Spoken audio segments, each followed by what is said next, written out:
Maharaj, we are very thankful and grateful to you that you have accepted our invitation, and we will be relishing your class as usual. I haven't heard your class since long, Maharaj, but today we will relish it. So I will request all the assembled devotees, let us welcome Maharaj with Hare Krishna Mahamantra. Then Rohinendan Prabhuji will give introduction and Maharaj will begin his session. So with our heart, let's just welcome Maharaj with Hare Krishna Mahamantra. Hare Hare Krishna, Krishna, Krishna Krishna, Hare Hare, Hare Rama, Hare Rama, Rama Rama, Hare Hare. Hare Krishna. Hare Krishna Maharaj, Dandavat Pranam. Please accept our humble obeisances. Thank you so much for Maharaj for coming. Free bol. Hare Krishna Maharaj, Dandavat Pranam. Haribol, Haribol. Rohinendan Prabhuji, to you now. Yeah, thank you. Thank you, Hari Lila Prabhu, for this opportunity. So, welcome, dear devotees, to Parth Sarthi Foundation. Today, we are very fortunate to have His Holiness Bhakti Sundar Goswami Maharaj with us. Although Maharaj needs no introduction, but in order to purify myself, I will just say a few words about him. His Holiness Bhakti Sundar Goswami Maharaj is an initiating spiritual master and leading member of International Society for Krishna Consciousness, that is ISKCON. Maharaj began his spiritual journey in 1973 at the first center established in Caracas, Venezuela. And ever since, he has devoted his life to the service, to the mission of his spiritual master, that is A.C. Bhaktivedanta Swami Srila Prabhupada. Maharaj has been practicing Bhakti Yoga for over 45 years now. And Maharaj entered the sannyas order back in 2009. And he has been traveling to North, Central, and South America and Europe to share with others the teachings of Sri Chaitanya Mahaprabhu as per the instructions of Srila Prabhupada. Maharaj formally initiates the disciples and personally guides them in their spiritual path. Maharaj is also the author of two books. One is entitled Srila Prabhupada in Venezuela, and the second is Reminders for Difficult Times. Today, Maharaj will be presenting on the topic how to cure disease of repeated birth and death. So I am sure everyone wants to know that solution. So Maharaj will be speaking from the Srimad Bhagavatam, 10th canto. So let's all welcome Maharaj, and by paying our gratitude that he has given us this valuable time. So over to you, Maharaj. Thank you. Thank you. Thank you, Rohinendan Prabhu. Hare Krishna. Hare Krishna. Harila Prabhu, would you like to read the verse that from the 10th canto? If you can, please, you read it, and I will make you read the Sanskrit. Yes. Translation and purport. We will not read the whole purport, just the verse and the translation. I will read it, Maharaj, and then you can begin explanation. Yes, some of the purport should be read, not all, but some of it. Okay. Yes, Maharaj. So, Om Namo Bhagavate Vasudevaya. Om Namo Bhagavate Vasudevaya. Om Namo Bhagavate Vasudevaya. Om Namo Bhagavate Vasudevaya. So, Canto 10, Chapter 1, Text 4. Nivrutta tarsai upagiyamana bhava aushadashotra mano birama ka uttama sloka gunanuvada uman virajet vina pashubnat. Translation and purport by His Divine Grace A.C. Bhaktivedanta Swami Srila Prabhupada ki Jai. Glorification of the Supreme Personality of Godhead is performed in the Parampara system. That is, it is conveyed from spiritual master to disciple. Such glorification is relished by those no longer interested in the false temporary glorification of the cosmic manifestation. Descriptions of the Lord are the right medicine for the conditioned soul undergoing repeated birth and death. Therefore, who will cease hearing such glorification of the Lord except a butcher or one who is killing his own self? So I'll read a couple paragraphs, Maharaj, according to whatever you direct me. Yes, please. Yes. So the purport by His Divine Grace A.C. Bhaktivedanta Swami Prabhupada Ki Jai. In India, it is the practice among the general populace to hear about Krishna, either from Bhagavad Gita or from Srimad Bhagavatam, in order to gain relief from the disease of repeated birth and death. Although India is now fallen, when there is message that someone will speak about Bhagavad Gita or Srimad Bhagavatam, thousands of people still gather to hear.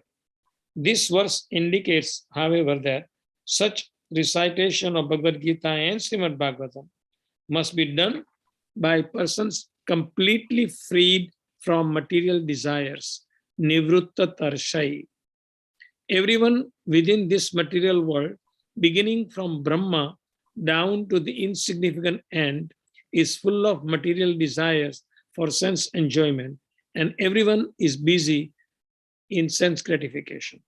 But when thus engaged, one cannot fully understand the value of Krishna Katha, either in the form of Bhagavad Gita or in Srimad Bhagavatam. Is that okay, Maharaj, or you want me to go further? One more paragraph, please. One more paragraph. Okay. Yes, Maharaj.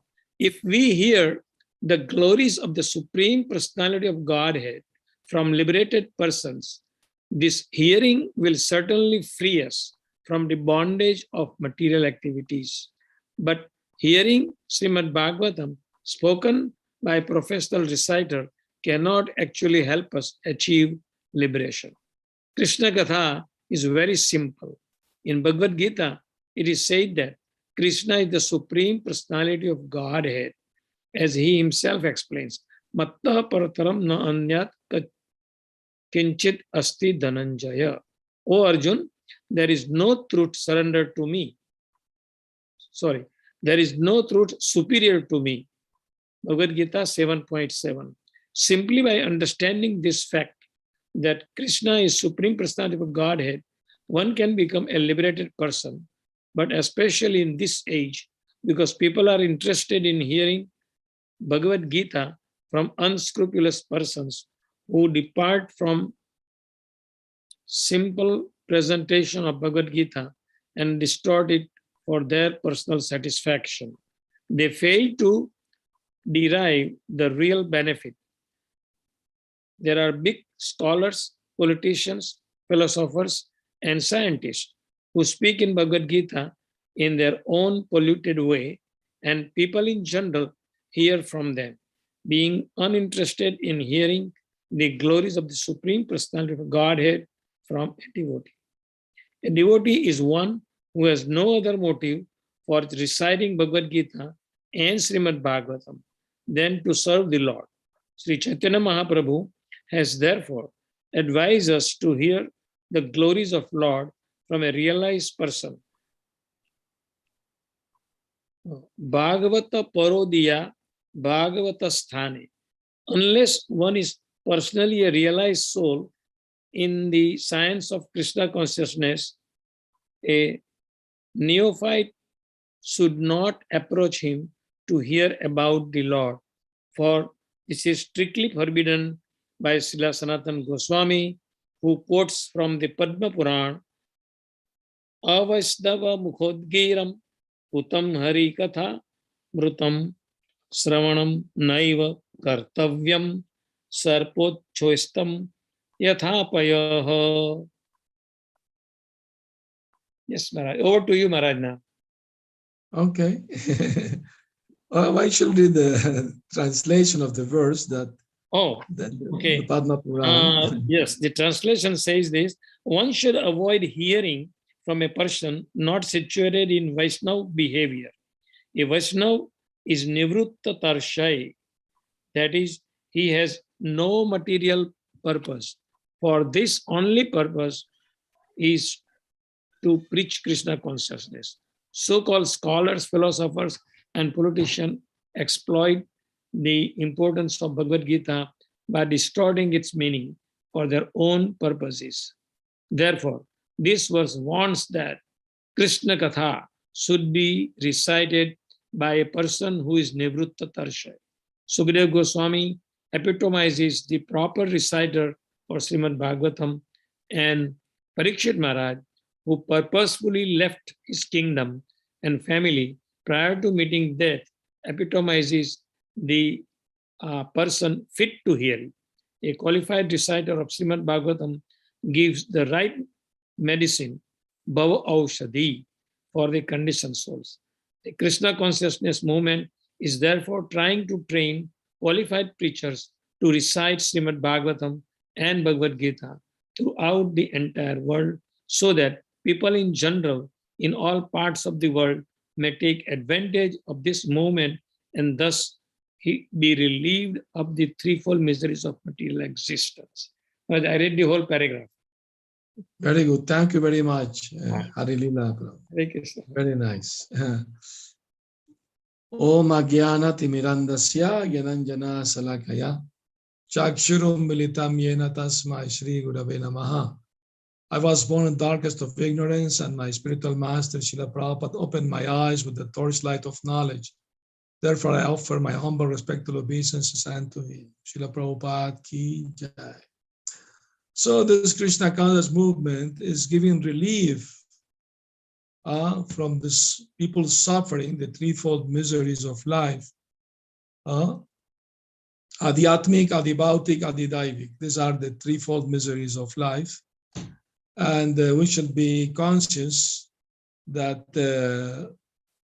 nobody can avoid these miseries because we have a material body. So we feel diseases, sickness of the body, and also disturbance of the mind. That's adhyatmika, no? Yeah. Klesha. Klesha means misery. Adhibhautika klesha is misery done by other living entities. Can be a person or can be a mosquito or anything, any person or living entity that can harm you, want to harm you. So there's another misery. Anadidaivik is the misery by nature, inflicted by the devatas, demigods. Too much cold, too much heat, tsunamis, earthquakes, so many miseries in this world. Once a devotee asked me, why Krishna created such a world with so many problems in it, And because once a devotee asked Prabhupada, it is true that Krishna created this material world to give us the opportunity to try to enjoy separately from him. Prabhupada said, yes, that's one of the reasons. Then Prabhupada, Krishna is not fulfilling that because we are suffering very much here. Prabhupada said, okay, Krishna is not giving a warranty that you will be able to enjoy the material world. You can try at your own risk. At your own risk.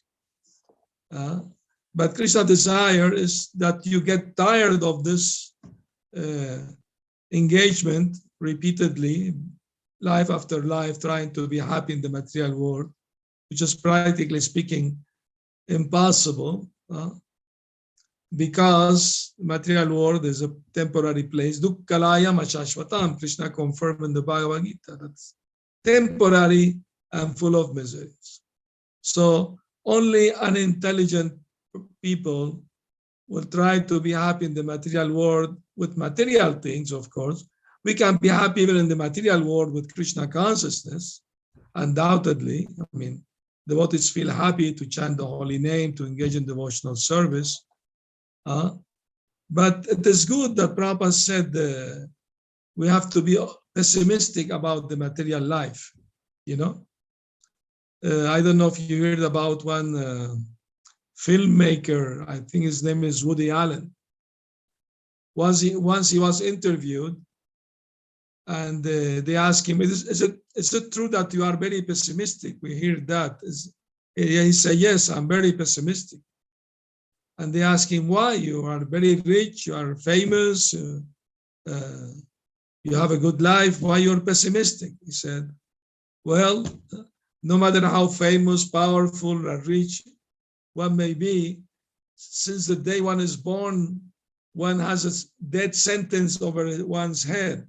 And no matter how famous or rich you are, you can't take it off from you. So isn't that good enough to be pessimistic? He asked. The reporter said, well, yes, it is true.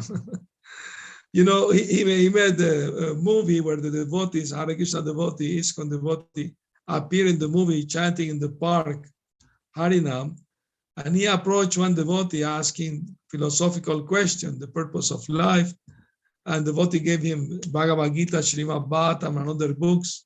Please read them. There is the answer in these books. And he was very thankful, you know. So hopefully he read the books. And by reading the books, we become optimistic about the spiritual life.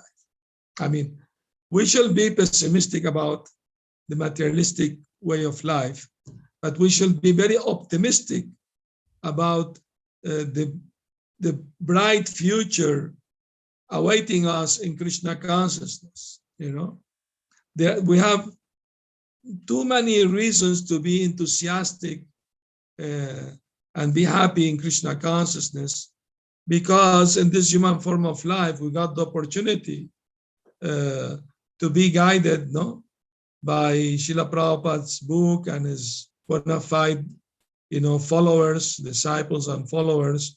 So we have all the good things in our life to make it perfect, you know. So only people who, very interesting that the verse said that people who are like butchers and who are killing their own self, you know. You know the story that a sadhu visited the town and he met a butcher, and he told the butcher, na jiva na mara, no, don't live, don't die. Because while living is horrible engagement, you know, killing animals every day, cutting the flesh of the animals, horrible. Prabhupada said when he was living in Calcutta, and he saw one horrible scene, one man chopping the head of the chicken, and the chicken running without a head, and the child, the son of this horrible man, was crying, but the man was laughing, enjoying, you know, that. So Prabhupada said, only ignorant people can enjoy other people's suffering, you know, other living entities, you know, not just human. All living entities have the right to be protected, you know, by the state, because they are citizens, they're born in the state, they are part of the country, so they deserve to be protected.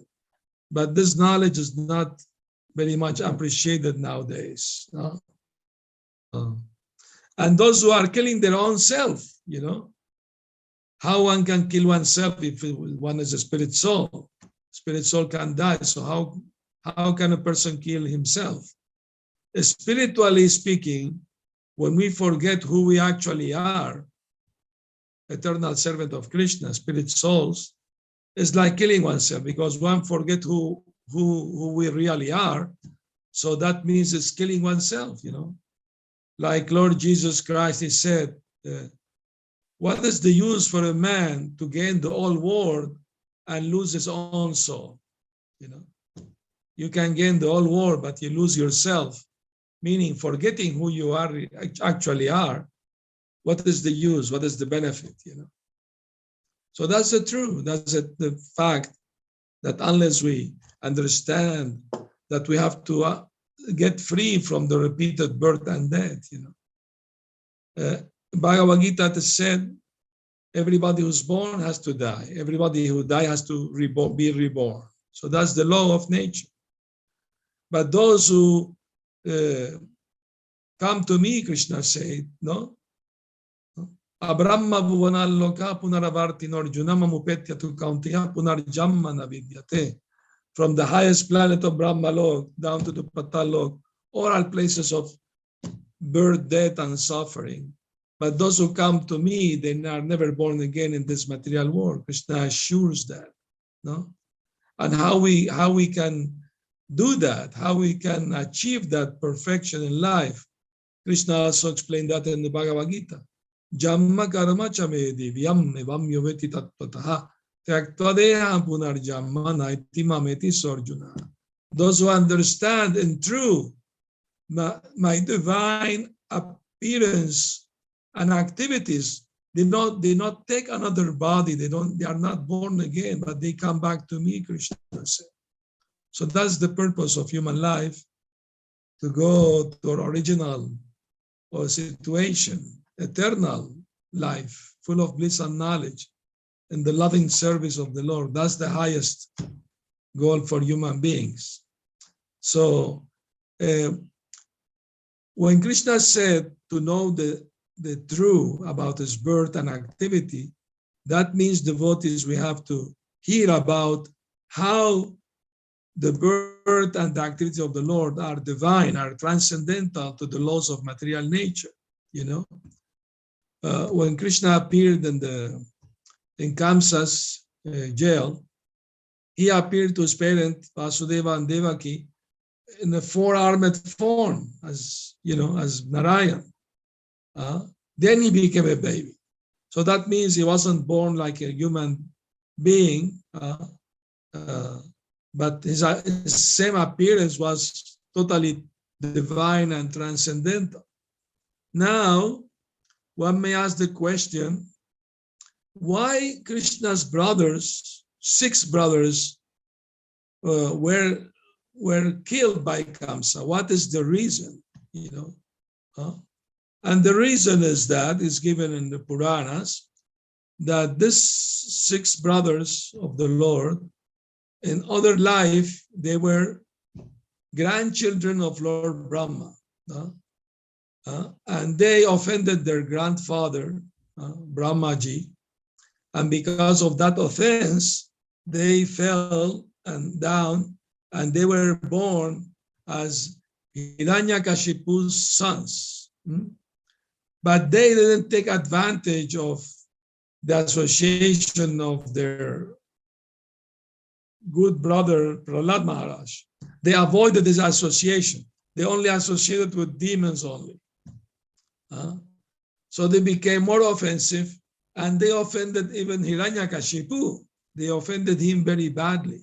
So Hiranyakashipu became very angry at them, and he cursed them that in the future, your own father will kill you. I was not going to kill you, but in the future, your own father will do it. So in their next life, they were born as the sons of another Asura. You know his name? Anybody knows? Yes, Kalnemi. Kalnemi, correct. So this Kalnemi was killed by Lord Vishnu.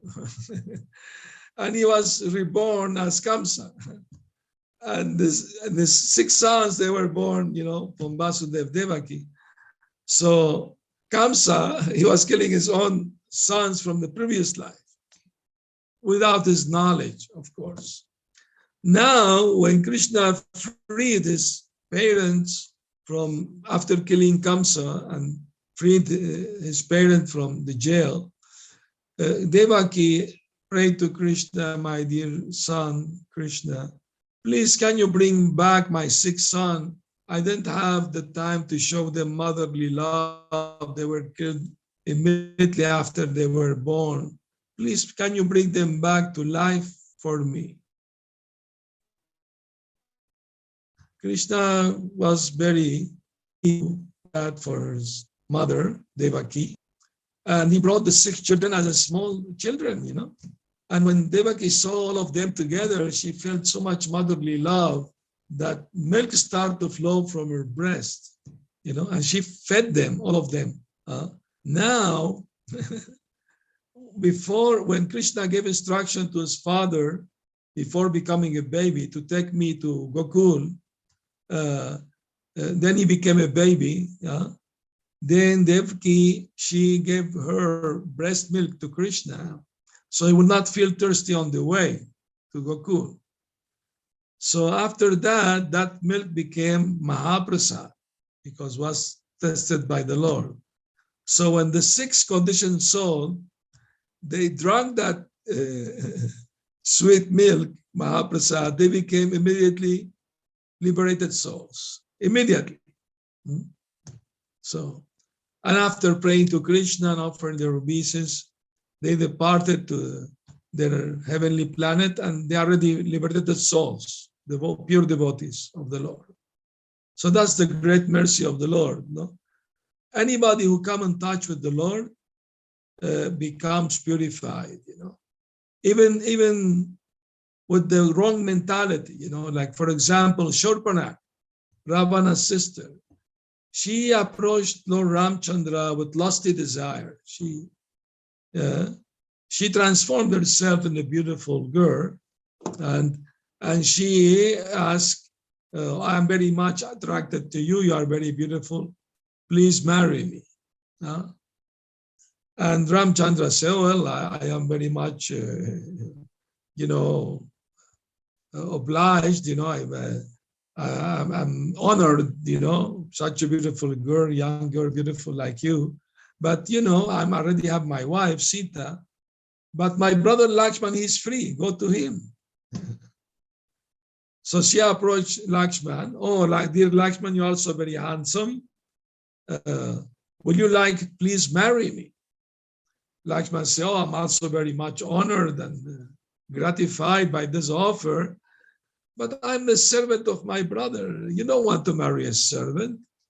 I would say better insist on him, So she went back to Lord Ramchandra insisting, please marry me. Ramchandra said, well, I know Kshatriya can have more than one wife, but I made a vow, ekapatni vrat, to have only one wife.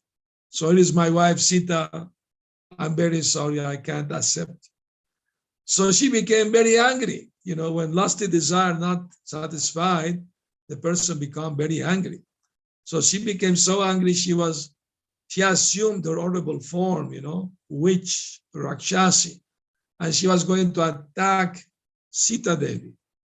But her nose and ears were chopped down by Lakshman to save Sita Devi. And she ran away crying. But in her next life, she was born in Mathura as Kubja, the hunchback. And when she saw Krishna entering Mathura, she felt the same attraction, toward him. She was a maid servant of Kamsa. And she was carrying sandalwood paste to serve Kamsa. But when she saw Krishna, she forgot Kamsa and immediately started to smear Krishna with the sandalwood paste all over his body to refresh him, to decorate him. And Krishna accepted her service. and in return, Krishna grabbed her cheeks and pulled it up, and her hunchback disappeared, and she became very beautiful. She was actually a young girl, 16 years old, but after her hunchback was gone, she became, very attractive, very beautiful. So she invited Krishna to her home, still having lusty desire for him, but Krishna put his feet on her body, on her chest, and all the lusty desire were totally gone, and she became pure devotee of Krishna. So that's the beauty of Krishna consciousness, that for any reason somebody approach Krishna will end up purified, will end up attracted to Krishna. I will tell you one story. I heard from Prabhupada the story that one thief, he was hiding from the police. They were after him, and he saw a temple full of people, so he hid among so many people mixed up with them. The police couldn't find him.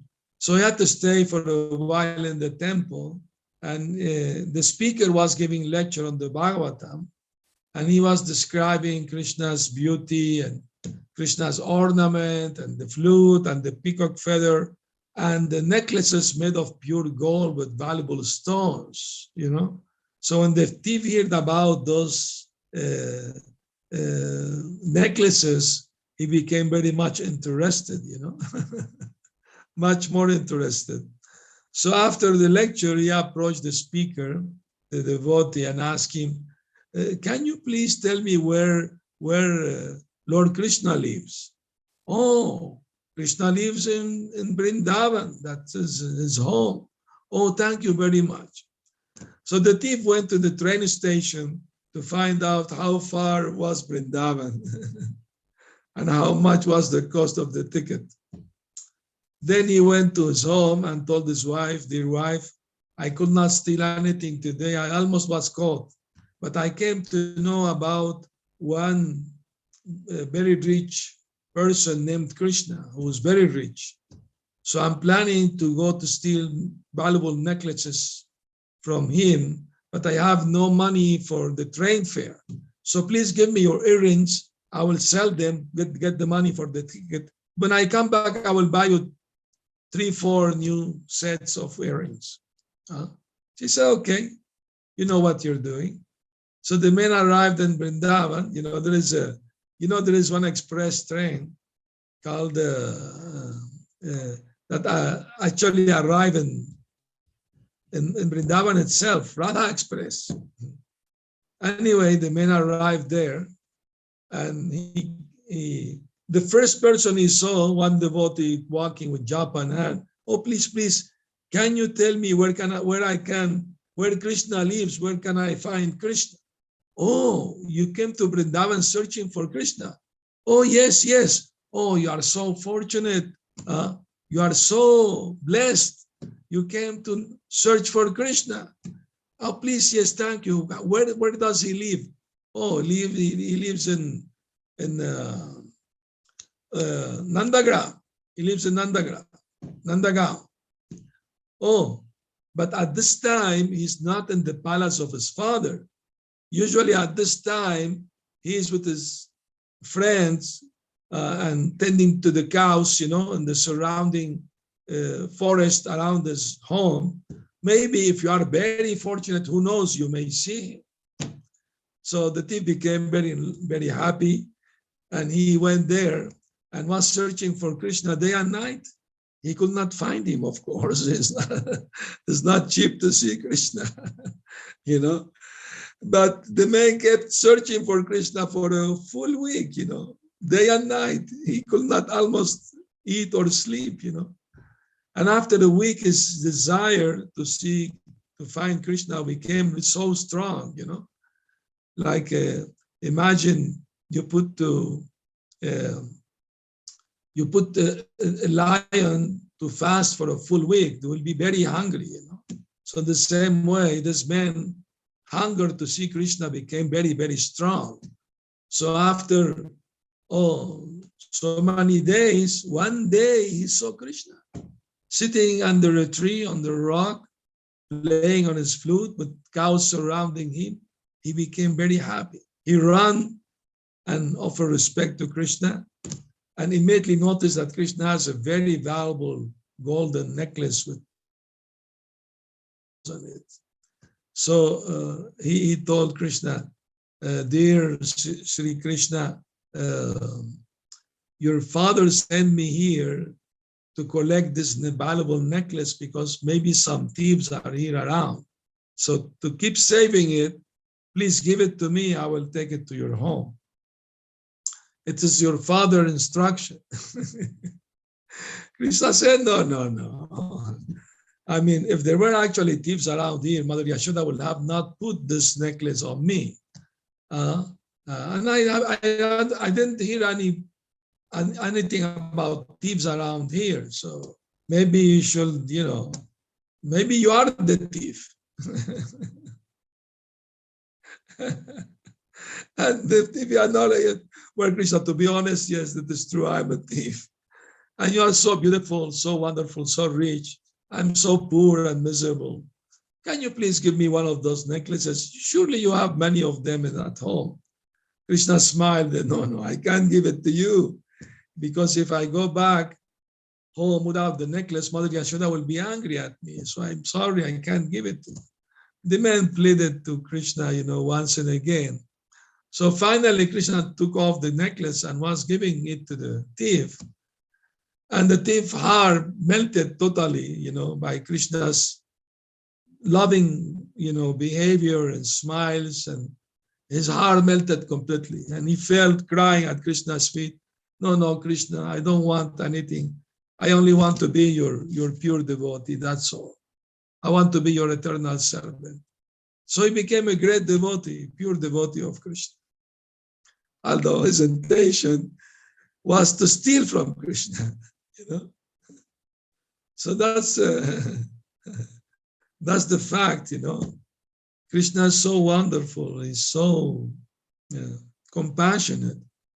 He gives the chance to everyone, to offer some service to him, like that. Have you heard this pastime that in the Himalayas there are temples of Lord Narayan, Lord Vishnu, and in the very winter, only Narad Muni can go there, to perform the puja, because everybody else can't do it. So, and he put at night this oil or ghee lamp to keep the Lord warm, And one night, there was blowing some wind, and the lamp is gonna get off. But one mouse, his tail got on fire and burned up again the lamp. And he, of course, he was burned, he died. But since he died in the service of the Lord, he went back to Vaikuntha, Another wonderful story I heard also, that one pigeon was hit by an arrow by a hunter, and before dying, she walked around the temple of the Lord, and she was also completely, freed from birth and death. So Krishna is willing to give mercy to every living entity. Krishna is more eager than ourselves to see that we are free from all suffering, and he's offering to us, come back to me, be happy. Why you are suffering in this world, give up your material attachment and just become attached to me. I will give you all protection. Don't fear.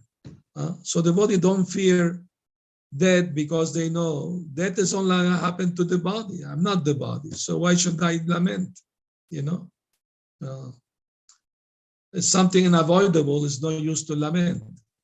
But we should, very important, we should always have a Vaishnava achar, Vaishnava behavior, and our dealings, so our preaching will be nicely received, because we are preaching by example, by following the 4 rules and chanting our rounds and having good association with devotees. We develop the spiritual strength to be able to grow spiritually ourselves and help others also grow. So thank you very much for the opportunity to speak about Hari Katha, Krishna Katha. So if you have any comment or questions from our audience, or pious audience, please do. Yes, Maharaj. We will request devotees, if they have any questions, they can raise their hand. And I will request Rohini Nandan Prabhu, please take the questions one by one and unmute them. Thank you. Hare Krishna. Hare Krishna. Thank you, Maharaj, for the wonderful class. So, devotees, if you have any questions, please feel free to unmute, or and if you Bond, you can also type your question in the chat window and I can ask the question on your behalf. Even if you have any realizations or any comments, please feel free.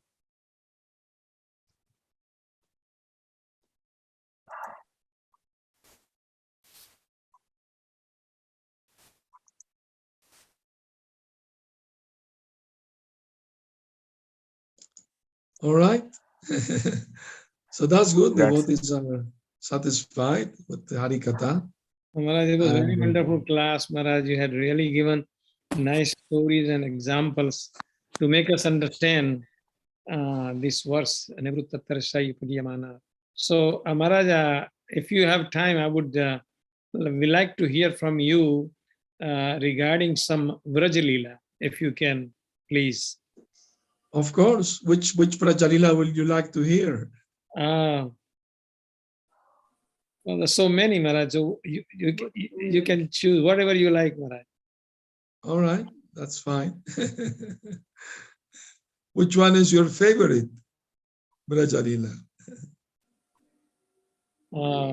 Normally, Krishna's Vrindavan Leela, Yes.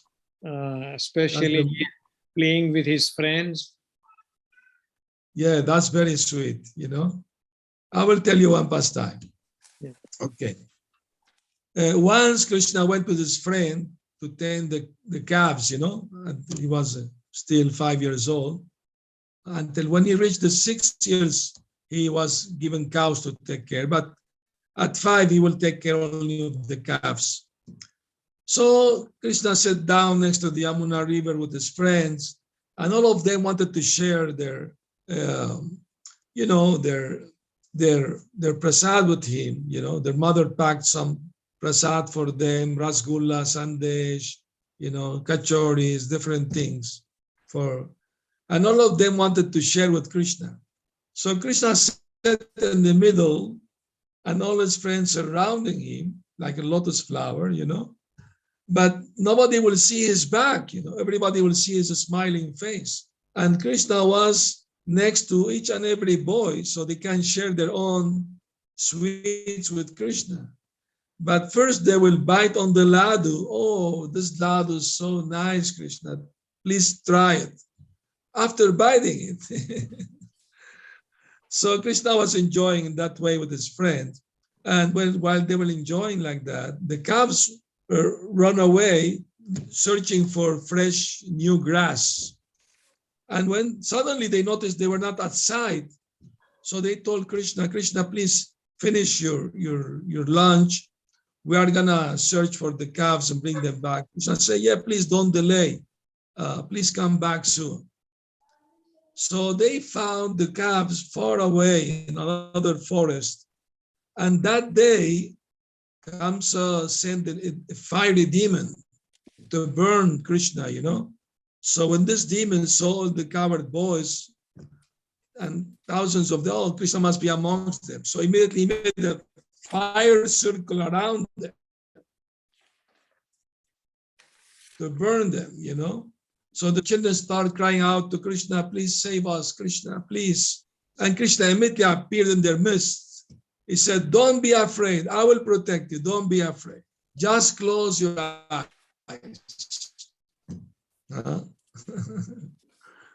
Now, Krishna's intention was to swallow all the fire. But he didn't want to put his friend in anxiety by seeing him swallowing fire. So that's why he asked them to close their eyes, you know. Krishna's friend thought maybe Krishna wants to do some mudra or something. He doesn't want us to see what he's doing. But also there was another reason. Krishna also thought, oh, sometime before, they accused me with Mother Yashoda that I was eating dirt. So if they go now and tell Mother Yashoda I was swallowing fire, I was eating fire, I will be much trouble. So better they close their eyes. So as soon as they closed their eyes, Krishna swallowed all the fire, you know. And then he asked his friend, okay, now open your eyes. And when they opened their eyes, they were again next to the Yamuna River, everything green and nice, you know. So the meaning of this pastime, has very some important meaning. The acharyas has given that the calves represent us, the conditioned souls, and the fresh green grass they were searching for represent the material sense gratification we came to search in this material world. And the fire represent the repeated birth and death, the suffering in this world, the adhyatmika, the bhautika. And the crying of the boys for Krishna's help represent that we should cry out, chanting the holy name in helplessness to ask for the Lord's protection. Hare Krishna, Krishna Krishna, Hare Hare, Hare Rama, Rama Rama, Hare Hare. So we should learn from this pastime that we should always feel helpless in this material world, and we should always cry out for Krishna's help and protection. Thank you so much for the opportunity to try myself by remembering. Very wonderful, Maharaj. So nice of you. After a long time. So again, we can just make one more request to devotees. Please, if you have any questions or comments, please raise your hand.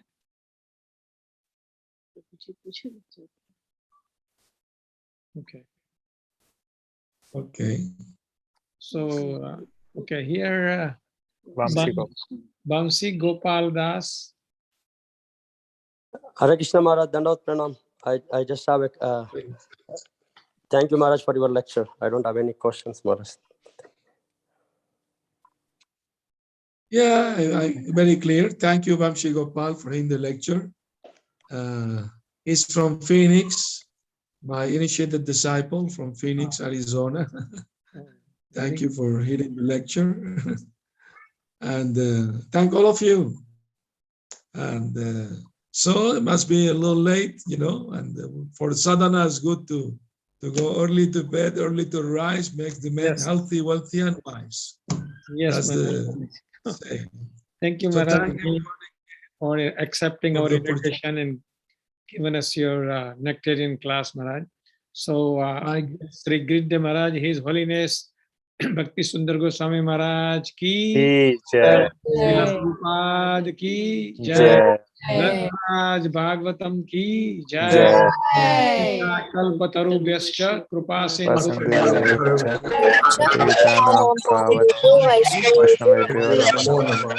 Hare Krishna.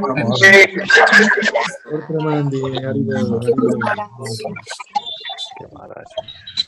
Hare Krishna.